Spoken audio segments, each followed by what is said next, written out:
আসসালামু আলাইকুম। আজকে দুই বোন মিলে প্রোটিন বানাবো। তার জন্য 1.5 কেজি দুধ নিছি, তারপরে আলাদা বাটিতে চিনি নিছি, ডিম নিছি 6টা। ডিমগুলো ভেঙে ভেঙে চিনির সাথে রাখতেছি। এই যে 6টা ভাঙা হয়েছে, এবার এগুলারে ভালো করে গলাইতে হবে।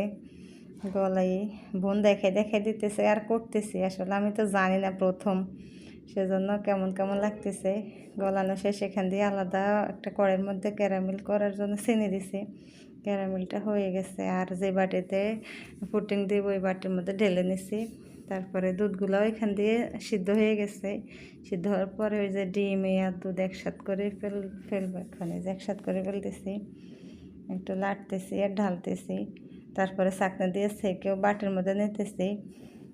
নেওয়ার পরে দেখি না কেমন হয়। প্রথম প্রথম ভয়ও লাগতেছে, আল্লাহ জানে, দেখি আল্লাহ কী করে।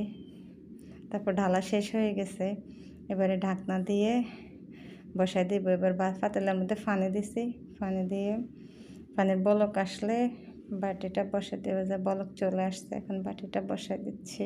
আল্লাহ বিসমিল্লাহ করে দেখি আল্লাহ কী করে। এখন উপরে একটা ঢাকনা দিয়ে দিব।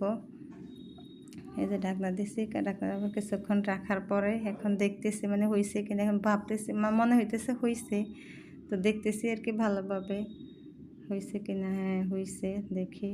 এবারে উঠানোর চেষ্টা করতেছি, তো উঠাইতে যাই একটু ভুল হয়ে গেছে আমার। হালকা করে ঝাঁকড়ানি দিলে হইতো, আমি একটু জোরে ঝাঁকা দেওয়ার কারণে এটা ফেটে গেছে। তবে প্রথম হিসাবে আলহামদুলিল্লাহ ভালোই হয়েছে। মানে